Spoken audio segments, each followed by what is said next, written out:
Baik, saya Angga Saputra. Sekarang saya akan menjelaskan aspek-aspek dalam pembuatan RPL. Yang pertama ada perencanaan. Secara khusus, perencanaan mengemukakan format RPL yang terkait langsung dengan pelayanan BK, yaitu identitas, tempat dan waktu, materi pembelajaran, tujuan pembelajaran, metode dan teknik dasar, sarana, langkah kegiatan, sasaran penilaian, hasil pembelajaran. Aspek yang kedua ada pengorganisasian.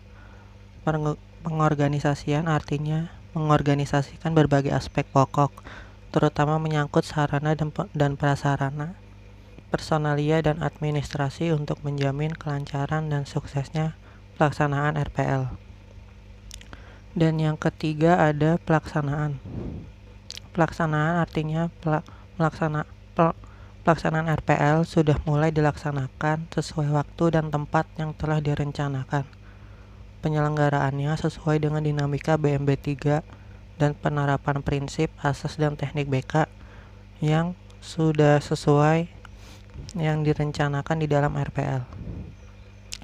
Aspek yang keempat ada penilaian. Dalam pelaksanaan RPL yang sedang berjalan, guru BK atau konselor secara langsung memonitor sendiri proses pelayanan yang ia lakukan dan selanjutnya diikuti dengan kegiatan penilaian atas hasil yang telah dicapai klien melalui layanan atau kegiatan pendukung yang dimaksud. Hasil dari monitoring dan penilaian menjadi isi laporan pelaksanaan program atau LAPELPROK atas pelaksanaan pelayanan berdasarkan RPL tadi. Dan aspek yang kelima ada tindak lanjut. Isi LAPELPROK tadi dianalisis dan ditindaklanjuti untuk perbaikan atau penyesuaian kegiatan pelayanan selanjutnya. Kegiatan tindak lanjut dapat berupa jenis layanan atau kegiatan pendukung tertentu, baik melalui format klasikal maupun non-klasikal, perorangan, kolaboratif, atau lapangan.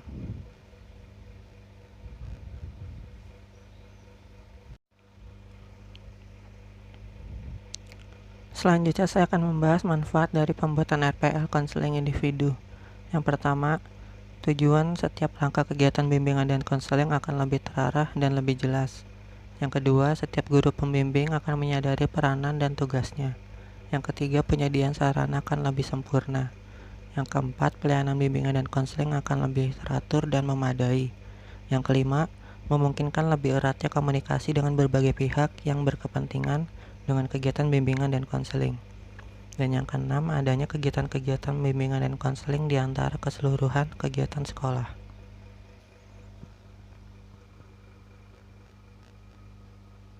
Di sini saya akan menjelaskan format-format dari RPL konseling individu.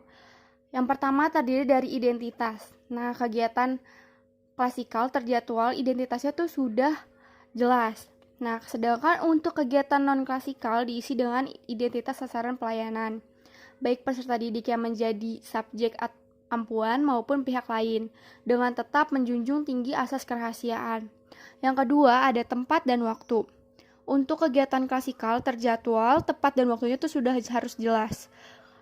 Sedangkan untuk kegiatan non-klasikal diisi sesuai dengan tempat dan waktu yang disesuaikan oleh guru BK ataupun konselor, atau sesuai dengan perjanjian antara guru BK ataupun konselor dengan calon sasaran pelayanan. Yang ketiga ada materi pelayanan. Nah, materi-materi yang digunakan, tema dan subtema seiring dengan topik-topik, modul, dan materi lainnya sesuai dengan kebutuhan subjek-subjek sasaran layanan. Selain materi, baik untuk kegiatan klasikal maupun kegiatan non-klasikal ditegaskan arah pembinaan layanannya, yaitu ke arah KES dan atau perbaikan KST. Dan lebih spesifik lagi, arah pengembangan kemandirian dan kemampuan mengendalikan diri. Yang keempat, ada tujuan dan fungsi pelayanan.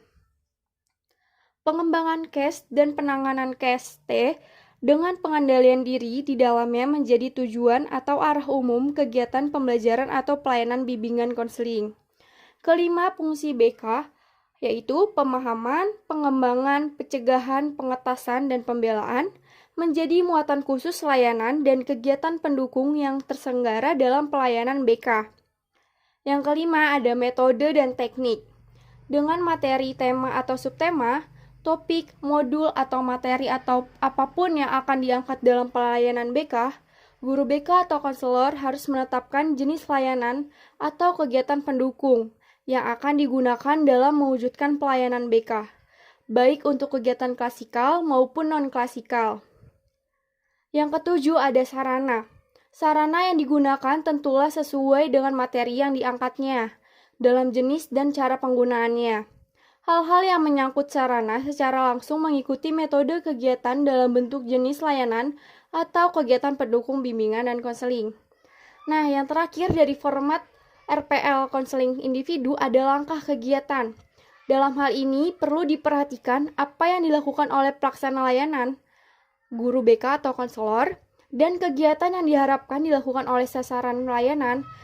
Integrasi kedua sisi langkah kegiatan tersebut, yaitu apa yang dilakukan pendidik, guru BK atau konselor, dan peserta didik, yaitu menjadi sasaran layanan atau klien. Di slide PPT ada contoh RPL individu. Selanjutnya akan dijelaskan oleh teman saya. Selanjutnya, ada membuat laporan pelaksanaan program.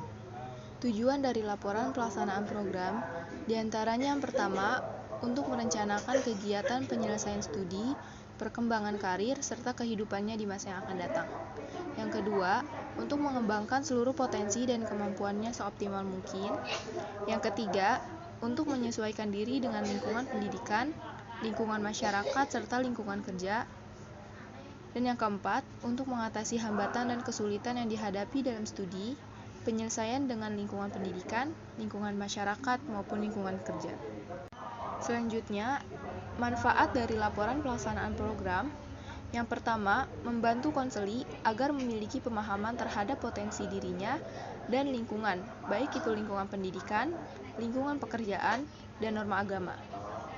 Berdasarkan pemahaman ini, konseli diharapkan untuk mampu mengembangkan potensi dirinya secara optimal dan menyesuaikan dirinya dengan lingkungan secara dinamis dan konstruktif.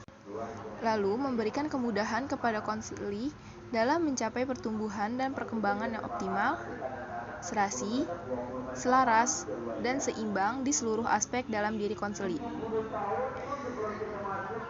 Selanjutnya, membantu konselor agar dapat menyesuaikan diri dengan lingkungannya secara dinamis dan konstruktif. Membantu konselor memilih kegiatan ekskul, jurusan, atau program studi, dan memantapkan penguasaan karir atau jabatan yang sesuai dengan minat, bakat, keahlian, dan ciri-ciri kepribadian lainnya. Nah, dalam hal ini, konselor perlu kerjasama dengan pendidik lainnya, baik itu di dalam maupun di luar lembaga pendidikan. Dan manfaat yang terakhir, yaitu membantu para pelaksana pendidikan, kepala sekolah, konselor, dan guru untuk menyesuaikan program pendidikan terhadap latar belakang pendidikan, minat, dan kemampuan serta kebutuhan. Penjelasan selanjutnya akan dibawakan oleh Kak Khoiri. Padanya saya persilahkan. Format dari laporan pelaksanaan program. 1. Nomor. 2. Waktu. 3. Jenis layanan. 4. Sasaran atau jumlah. 5. Kode PKLP atau kode laporan pelaksanaan. 6. Topik masalah. 7. Keterangan atau proses. Langkah-langkah penyusunan laporan pelaksanaan program bimbingan dan konseling dibagi dalam 3 tahap, yaitu persiapan, pengumpulan dan penyajian data, dan penulisan laporan. 1. Persiapan. Pada tahap persiapan ini, guru BK atau konselor menetapkan informasi yang akan dilaporkan, alasan penyusunan laporan, dan waktu pelaporan. 2. Pengumpulan dan penyajian data. Data yang dikumpulkan dan disajikan adalah data dan informasi mengenai keterlaksanaan dan ketercapaian tujuan program bimbingan dan konseling. Data yang dikumpulkan dan disajikan adalah data yang diperoleh dari hasil evaluasi. Yang terakhir, penulisan laporan. Laporan bimbingan dan konseling harus mengacu pada sistematika sehingga laporan tersaji secara runtut dan mudah dipahami. Setidak-tidaknya sistematika laporan dibagi menjadi 3 bab besar, yaitu pendahuluan, pelaksanaan, dan penutup. Bab pendahuluan terdiri dari latar belakang dan tujuan penyusunan laporan. Bab pelaksanaan terdiri dari uraian pelaksanaan komponen program bimbingan dan konseling, serta layanan-layanan yang dilakukan, hasil analisis pencapaian keberhasilan yang telah dilakukan dalam kegiatan evaluasi, dan hambatan-hambatan, serta strategi mengatasi hambatan. Bab penutup merupakan simpulan akhir dari keberhasilan pelaksanaan program bimbingan dan konseling secara keseluruhan dan saran-saran kepada berbagai pihak yang berkepentingan.